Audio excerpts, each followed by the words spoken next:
Hello everyone, welcome to my channel learn chemistry with Varsha. आज हमारा coordination chemistry का lecture number 9 है। ठीक है। और हमने लास्ट लेक्चर 8 में हमने क्या पढ़ा था? हम CFSE पढ़ रहे थे। ठीक है। टेट्राहेड्रल और ऑक्टाहेड्रल कॉम्प्लेक्सेस की। ठीक है। और उसके एग्जाम्पल्स कर लिए थे हमने। ठीक है। CFT के एग्जाम्पल्स कर लिए थे हमने। CFSE फाइंड आउट करने के कुछ एग्जाम्पल्स दिए थे मैंने आपको, जैसे ये वाले मैंने एग्जाम्पल्स दिए थे आपको। ठीक है। और इनके सॉल्यूशन जो है ये मैं इस पर अपलोड कर दूंगी यूट्यूब पे। ठीक है। तो आज का हमारा जो टॉपिक है वो है factors affecting crystal field splitting energy. ठीक है। क्रिस्टल फील्ड स्प्लिटिंग एनर्जी क्या होती है? Del O. ठीक है। या फिर क्या होती है? Del T. मतलब डेल टी होती है टेट्राहेड्रल के केस में, और ऑक्टाहेड्रल के केस में क्या होती है? Del O. ठीक है।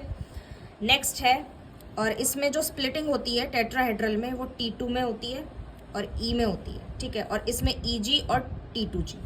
इसमें T2 ऊपर होता है और E नीचे होता है टेट्राहेड्रल में, और ऑक्टाहेड्रल में EG ऊपर होता है और T2G नीचे होता है। ठीक है। तो इसमें क्या लिखा है? As we know that crystal field splitting occurs due to repulsion by near crystal field. ठीक है। जिसकी कोई पर्टिकुलर ज्योमेट्री होती है। मतलब फार क्रिस्टल फील्ड से तो क्या होता है? जस्ट एक एक्साइटेशन होता है। जैसे मैंने ये DSSF लिखा है। ठीक है। सबसे पहले ये होता है डी आइसोलेटेड। ठीक है। उसके बाद ये जब इसमें फार क्रिस्टल फील्ड लगता है, फार क्रिस्टल फील्ड, तब तो एक्साइटेशन होता है। ठीक है। उसके बाद जब नियर क्रिस्टल फील्ड लगता है, ये है नियर क्रिस्टल फील्ड, तो उसकी कोई एक पर्टिकुलर ज्योमेट्री होती है। या तो वो टेट्राहेड्रल होती है या ऑक्टाहेड्रल होती है, या फिर कोई भी ज्योमेट्री हो सकती है, TBP भी हो सकती है। ठीक है। लेकिन हम यहाँ पे मेनली कौन सी पढ़ रहे हैं? Tetrahedral and octahedral. ठीक है। तो नेक्स्ट क्या है? So as the repulsion increases delta O और डेल्टा T इंक्रीजेस। मतलब जैसे जैसे रिपल्शन बढ़ेगा तो डेल्टा O और डेल्टा T जो है टेट्राहेड्रल के लिए, उसकी जो वैल्यू है वो बढ़ेगी। ठीक है। उसकी वैल्यू इंक्रीज होगी। तो इन शॉर्ट में क्या कहना चाह रही हूँ कि क्रिस्टल फील्ड स्प्लिटिंग एनर्जी जो होती है डेल्टा O या फिर डेल्टा T, डेल O या फिर डेल T, ठीक है, वो क्या होती है? किससे होती है? नियर क्रिस्टल फील्ड से, जिसकी एक पर्टिकुलर ज्योमेट्री होती है। वो टेट्राहेड्रल भी हो सकती है, ऑक्टाहेड्रल भी हो सकती है। स्क्वायर प्लेनर के लिए हम डेल्टा SP यूज करते हैं। ठीक है। तो मैंने ये लिखा है यहाँ पे, as we know that crystal field splitting occurs due to repulsion. ठीक है। मतलब लिगेंड जब सेंट्रल मेटल एटम को अप्रोच करते हैं तो क्या होता है कि अट्रैक्शन होकर क्या होता है? कॉम्प्लेक्स तो बन जाता है, लेकिन रिपल्शन भी साथ साथ होता है। रिपल्शन किसका होता है? लिगेंड के इलेक्ट्रॉन्स का, और मेटल एटम जो है उसके इलेक्ट्रॉन्स का रिपल्शन होता है। ठीक है। और लिगेंड के जो न्यूक्लियस है और सेंट्रल मेटल एटम का जो न्यूक्लियस है, उन दोनों के बीच में भी क्या होता है? रिपल्शन होता है। ठीक है। तो इसकी वजह से क्या होता है? स्प्लिटिंग हो जाती है। और तब जब ये कॉम्प्लेक्स बनता है तो उसमें क्या होता है कि अट्रैक्शन रिपल्शन के ऊपर डोमिनेट कर जाता है। पर रिपल्शन भी तो अपना एक मतलब वो दिखाएगा ना इफेक्ट, कि अगर रिपल्शन हो रहा है तो क्या होगा। ठीक है। नेक्स्ट है फैक्टर्स अफेक्टिंग डेल। ठीक है। क्रिस्टल फील्ड स्प्लिटिंग एनर्जी जो है वो अलग चीज है। मैंने लास्ट लेक्चर में भी आपको बताया था कि क्रिस्टल फील्ड स्प्लिटिंग एनर्जी अलग है और CFSE अलग है। ठीक है। क्रिस्टल फील्ड स्टेबलाइजेशन एनर्जी अलग है। ठीक है। तो अब हम पढ़ रहे हैं फैक्टर्स अफेक्टिंग डेल। ठीक है। Crystal field splitting energy. First है स्ट्रेंथ ऑफ लिगेंड। ठीक है। CFSE is directly proportional to the strength of ligand. ठीक है। एक सेकेंड, इसको CFSE ना करके डेल लिख लेना इसको, क्योंकि कंफ्यूजन करेगा, फिर कंफ्यूजन क्रिएट करेगा ये। CFSE की जगह जहाँ पर भी CFSE लिखा है वहाँ पे सब जगह आप लिख लेना डेल। ठीक है। तो डेल जो है crystal field splitting energy is directly proportional to strength of ligand. ठीक है। लिगेंड जो है जितना स्ट्रांग होगा, ठीक है, उतना ही ज़्यादा क्या होगा? जो स्प्लिटिंग है उतनी ज़्यादा होगी। जैसे स्ट्रेंथ ऑफ लिगेंड में के बारे में बात कर रहे हैं ना, है ना? तो अगर जैसे वीक फील्ड लिगेंड है, for example weak field ligand है, तो स्प्लिटिंग ये होगी। ठीक है। ये DSSF है। ठीक है। ये EG और T2G में स्प्लिट हो रहा है। ठीक है। या फिर T2 और E में स्प्लिट हो रहा है। ठीक है। तो ये वीक फील्ड लिगेंड है अगर, तो ऐसे स्प्लिटिंग होगी, और स्ट्रांग है तो बहुत ज़्यादा होगी। ठीक है। इसमें ये डेल O जो है ये बढ़ जाएगा, या डेल्टा T बोलेंगे जिसको, वो बढ़ जाएगा। ठीक है। जैसे जैसे लिगेंड की स्ट्रेंथ बढ़ेगी। ठीक है। नेक्स्ट है oxidation state of central metal atom और आयन, ठीक है। तो इसमें क्या है, del is directly proportional to oxidation state, ठीक है। ऑक्सीडेशन स्टेट जितना ज़्यादा होगा सेंट्रल मेटल एटम का, है ना, उतनी ही ज़्यादा स्प्लिटिंग होगी। तो ये कैसे हम डिसाइड करेंगे, जैसे जैसे हम ऑक्सीडेशन स्टेट, जैसे यहाँ पे फॉर एग्जांपल +3 है, ठीक है, +2 है, +1 है, ठीक है। एक सेकेंड, मैंने डिक्रीजिंग ऑर्डर में लिख दिया, इंक्रीजिंग ऑर्डर में लिखती हूँ मैं। +1 है या +2 है, +3 है, तो हम लेफ्ट टू राइट अगर जैसे मूव करते हैं तो ऑक्सीडेशन स्टेट इंक्रीज हो रहा है। ऑक्सीडेशन स्टेट इंक्रीज हो रहा है, इसका मतलब क्या है कि लिगेंड जो है वो ज़्यादा पास है मेटल के, ठीक है। मतलब वो ज़्यादा, मतलब लिगेंड जो है वो मोर इलेक्ट्रोनेगेटिव है, ठीक है, और सेंट्रल मेटल एटम के बिल्कुल पास है। तो इसका मतलब क्या होगा कि Z इफेक्टिव इसका इंक्रीज होगा ना, क्योंकि जैसे मतलब Z इफेक्टिव इसका इंक्रीज किस लिए होगा, क्योंकि इस पर प्लस चार्ज है, ठीक है, और इस पे +1 चार्ज है, इस पे +3 चार्ज है। तो इसका मतलब इसका Z इफेक्टिव ज़्यादा बढ़ेगा, तो इसको इलेक्ट्रॉन्स की ज़्यादा ज़रूरत होगी, तो ये लिगेंड से ज़्यादा इजीली अप्रोच करेगा, ठीक है। तो इसका मतलब कि लिगेंड ज़्यादा पास होगा, तो लिगेंड का हमने पहले भी लिखा था कि स्ट्रेंथ ऑफ लिगेंड, तो लिगेंड जितना पास होगा उतना ही ज़्यादा क्या होगा, बॉन्ड फॉर्मेशन होगा, और स्प्लिटिंग उतनी ही ज़्यादा होगी, और रिपल्शन भी उतना ही ज़्यादा होगा। कॉम्प्लेक्स फॉर्मेशन हो जाएगा, वो एक अलग चीज़ है, ठीक है। वो कैसे होगा कि जब जो वो होता है ना अट्रैक्शन, वो डोमिनेट कर जाता है रिपल्शन पे, तो क्या होता है, कॉम्प्लेक्स फॉर्मेशन हो जाता है, ठीक है। इसका तो ये कॉन्सेप्ट है। और जो स्प्लिटिंग है ना, उसका कॉन्सेप्ट क्या है कि जो फॉर एग्जांपल जैसे हमारे अंदर कोई, जैसे किसी वायरस ने एंटर किया है अगर, तो क्या होता है कि हमारी बॉडी उसके अगेंस्ट फाइट करती है, तो उसके तो क्या होता है कि फीवर होता है हमें।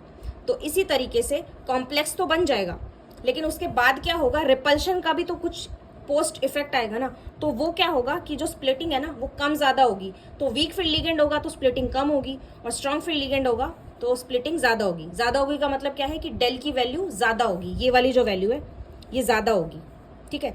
जैसे वीक फील्ड लिगेंड है अगर, तो ये होगी स्प्लिटिंग, और स्ट्रॉन्ग है तो ये हो जाएगी।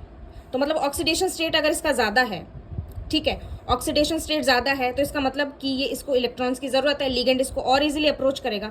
मतलब एक लिगेंड है जिसके पास लोन पेयर है, वो अपने इलेक्ट्रॉन्स लेके आ रहा है, तो इसको किसको सबसे ज़्यादा ज़रूरत है इलेक्ट्रॉन्स की, इसको है, +3 वाला जो मेटल आयन है उसको ज़रूरत है, तो लिगेंड इसके ज़्यादा पास होगा, ठीक है।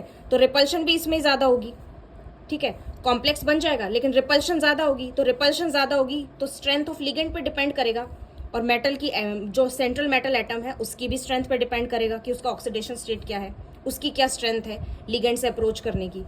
तो ये ज़्यादा, जो सेंट्रल एटम के ज़्यादा क्लोज होगा लिगेंड, तो जो स्प्लिटिंग है वो ज़्यादा होगी, ठीक है। नेक्स्ट है ट्रांजिशन सीरीज, ठीक है।